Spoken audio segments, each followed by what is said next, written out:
तो सही शाह लालक से लो लगा तो सही शाह लालक से हम मुसरत के सांचे में ढल जाएगा। पर्दापोशी करने वाला होता है, फ़कीर वो होता है जो पर्दापोशी करे। मैं आपको बताऊं, निजात के लिए ये सियासता की हदीस है, इब्ने माजा में मौजूद है। ये निजात के लिए इतना बड़ा सरमाया है और आसान नुस्खा है कि उखरवी तौर पर कामयाबी, यानी गुनाह और गलतियों के बावजूद अल्लाह दरगुजर कर दे, कामयाबी हो जाए। नबी पाक अलैहिस्सलातु सलाम ने फरमाया, तू दुनिया में किसी की पर्दापोशी कर, अल्लाह क़यामत के दिन तेरी पर्दापोशी कर देगा। पता है इसका माना क्या है?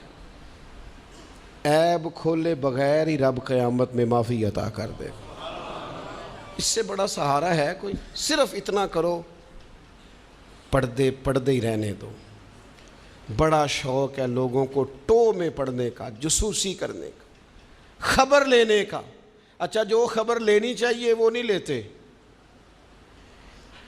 मोहल्ले में किसकी हरकतें गलत हैं वो सबको पता है, लेकिन भूखा कौन कौन है, बिल किस किस का आया है और परेशान है ये नहीं पता, किसके बच्चे की स्कूल की फ़ीस नहीं गई ये नहीं पता, बाकी गलत कौन कौन है माज़अल्लाह सारा पता रखते। पर्दापोशी, अल्लाह का बंदा पर्दापोश होता है। फ़कीरी नाम ही पर्दापोशी का है। तेरे पास लाखों के राज हों लेकिन तूने सीने में छुपाए हुए हैं। फ़कीर अपने कफन में बड़े राज छुपा के दुनिया से चले जाते हैं, वो राज खोला। फ़क्र का बहुत बड़ा दर्जा ये है कि तेरा दिल पर्दापोशी वाला हो, और अगर तू पर्दे खोले, पर्दा दरी करे, तो नबी पाक ने फरमाया जो किसी के पर्दे खोलेगा वो अपने घर के अंदर भी बैठा हुआ तो अल्लाह उसके पर्दे खोल के उसे जलील कर देगा। क्या माना है? साफ सुथरी दो टोक बात है। जिसका जलील होने का दिल हो कि मेरे पर्दे खुल जाए, वो दूसरों के खोल दे, खुद ब खुद तेरे खुल जाएंगे।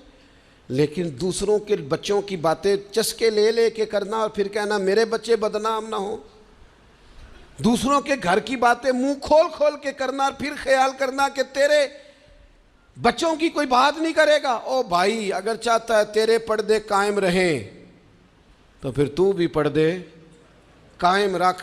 नबी करीम सल्लल्लाहु ताला अलैहि वसल्लम ने एक बात इरशाद फरमाई है, मुस्लिम शरीफ में है। अक्सर मैं कहता हूँ बाज़ बातों पर वजद हो जाता है, ये वजद वाली बात है। हुज़ूर अलैहिस्सलातु वस्सलाम फरमाते हैं अल्लाह हया वाला है, पर्दापोशी वाला है। अल्लाह हया और पर्दापोशी को पसंद फरमाता है। अल्लाह हया वाला है, पर्दे डालने वाला है। हया और पर्दापोशी को अल्लाह, जो रब का पसंदीदा बनना चाहे, एक तो हया करे और दूसरा पर्दे डाले। इसका भी ऐब छुपाए, उसका भी ऐब छुपाए, उसके भी ऐब छुपाए।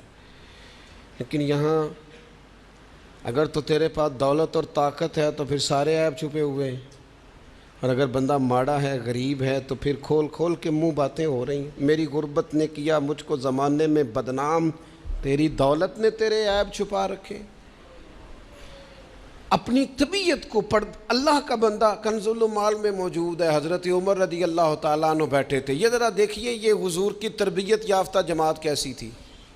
सैयदना फ़ारूक आज़म बैठे हैं, हज़रत जरीर इब्ने अब्दुल्ला रदी अल्लाह ताला अन्हु बैठे हैं। एक आदमी की अचानक हवा खारिज हो गई और उसकी आवाज़ आई और बदबू फैल गई।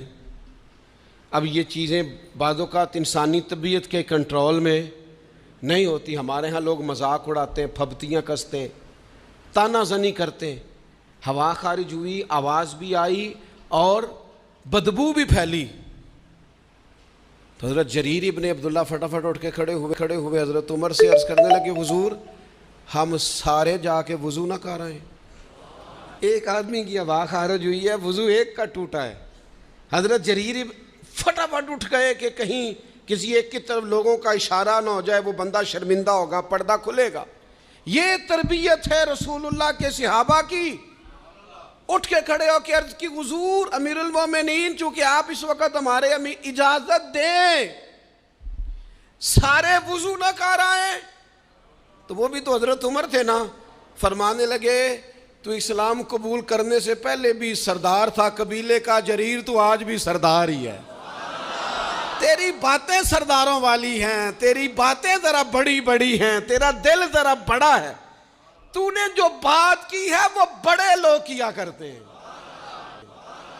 पर्दा पोशी बड़े लोग करते हैं, किसी को शर्मिंदगी से बड़े लोग बचाते हैं। किसी शख्स का गर्दन ना झुके, ये बड़े लोगों का काम है, बड़े लोगों का। वो गर्दनें झुका के राजी नहीं होते, वो किसी को इज्जत दे के राजी होते हैं। तू बड़ा आदमी है, लिहाजा तूने बड़ी बात ही कर